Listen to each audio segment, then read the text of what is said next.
Негизи 10 жылдан бeri bizim мамилебиз өтө жаман курчуп бузулду 10 жылдан beri. Onday alım berem, cebir neme жоқ да. Барды келди, куда сөк болуп катташып жүргөн.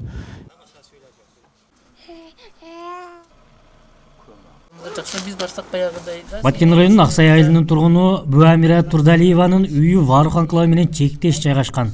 Сентябрда кандуу кагылышта үйү тонолуп өрттөлгөн. 3 ай аралыгында мамлекет үйүнүн ордуна жаңы там салып берди. Чек ара аймагында жашоо үчүн Аксайлык апа биринчи орунда коопсуздук турарын белгилейт.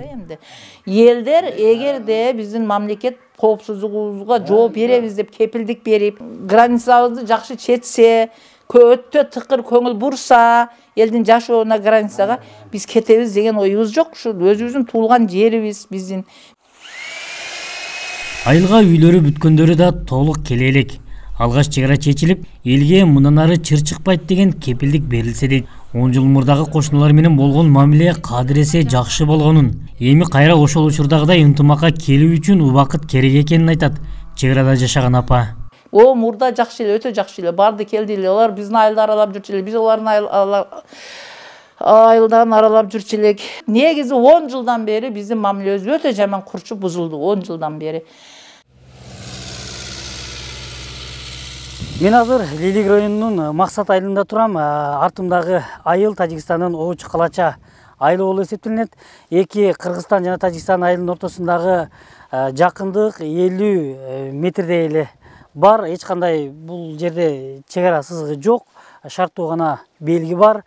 Жалпысына алып караганыбызда сентябрдагы окуяда Лилик району боюнча 100дөй үй өрттөлүп тонолгон болсо, ушул Максат айылында 20дан ашуун үй өрттөлүп тонолгон.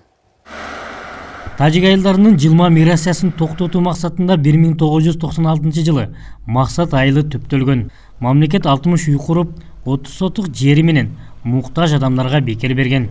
Акыркы жылдардагы чек ара окуялары эки айылдын элинин мамилесин өзгөрткөн. Бүгүнкү күндө өзүңүздөргө белгилүү болгондой, делимитация, демаркация, чек ара маселесине чек араларды тактоо иштери жүрүп атат. Ошого байланыштуу көп жерде жер талаш, суу талаш, жай таштанды, чек аранын такталбагандыгынан 2-3 жолу өзүңүздөр көрдүңүздөр, эвакуация болуп, күтүүсүз окуя болуп кетти. Тажиктер тараптан ушундай баскынчылык кылып, агрессиялык жол менен ушундай көп бизге зыян келтиришти десек болот. Жаңа айткан камогубуз ушул болот, мана. Ушул товарлар бар. Үйдүн ичинде. Шу үйдүн ичинде эле ачканбыз, ушу. Кичине шу айылга муктаждык немелерди алып келип. Ушуларды эле койгонбуз. Мурда кийин ушундай соода кылган эмес?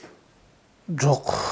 Мындай соода жок кылган эмес. Жашап жаткан үйүнүн бир бөлмөсүн дүкөн кылып алган Лейлектин Максат айылынын тургуну Жигитали Хаддиев күндөлүк керектөлүүчү азык-түлүк буюмдарды район борборунан же кошун айылдан алып келип сатат. Сентябрда болгон чек ара чырында айылдагы дүкөндөр тонолуп өрттөлүп кеткен.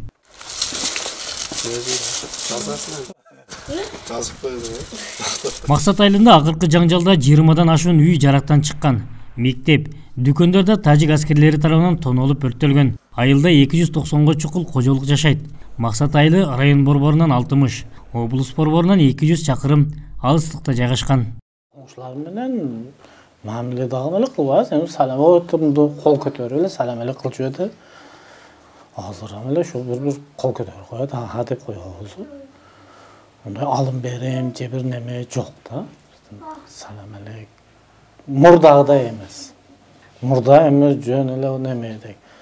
Азыр энди мурдагыдай эмес. Бирок кол коңшу энди жөн эле карап бакырып коет, деп бакырып коебуз ушу.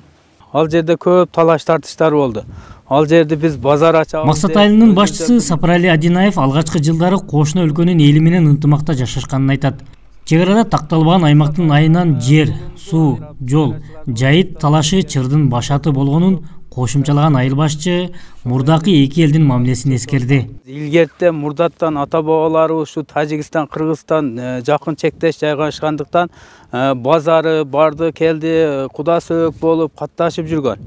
Биз деле ошол мурдагы жашоо өз калыбына келсе, эки бийликтин башчылары, мамлекет башчылары тез аранын ичинде ыкчам иш-чара түзүп, чек ара маселесин тактап берсе, калган дагы коңшуларга границаларды ачып, мурдагыдай эле жашоо уланат деген үмүттөбүз. Ага чейин бүгүнкү күндө границалар толугу менен жабылган, кирди чыкты токтогон. Буга чейин эки элдин ортосундагы чырдын алдын алууга аксакалдар, ошондой эле дин жаатындагы адамдар жолугушушканы менен соңку 2 жылда куралдуу кагылышууда ондогон адамдын өмүрү кыйылып, үйлөр жана мекемелер талкаланды. Баткен жана Лейлек райондорунан жалпы 140 миңдей адам үй жайын таштап, коопсуз жайга орун которууга аргасыз болду.